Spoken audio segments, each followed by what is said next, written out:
Do you see that man walking down the street with his head hung low in complete defeat? Well, that's the man who used to rule Professor Wumple's music school. Yes, that's the man who used to rule the classes at the music school. But that was before Gerald McBoing-Boing went to Professor Wumple's music school.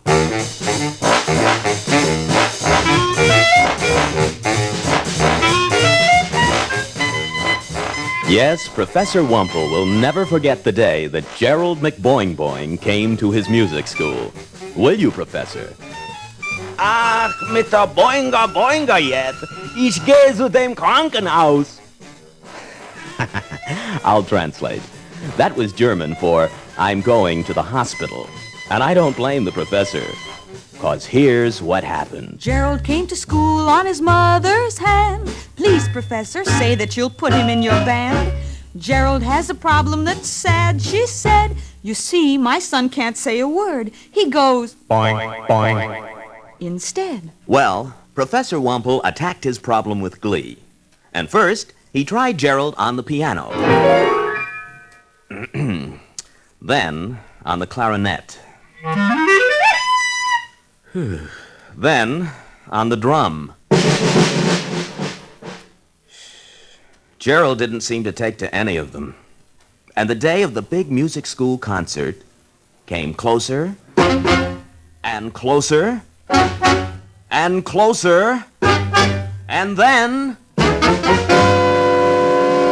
it was here. Everyone in town had gathered to hear the music school band. They were in their seats, waiting expectantly, when all of a sudden, the word spread through the crowd. The bus bringing the children had had a flat tire and would be 3 hours late. Professor Wunple was beside himself. Ja, ich bin beside myself. And then, to the amazement of all, including the professor, Gerald McBoing-Boing walked calmly to the middle of the stage and said, Boing, boing.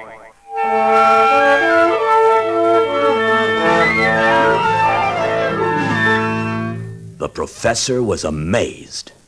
And then, suddenly, Gerald started.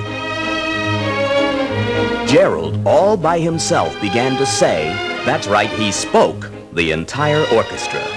And it sounded like this.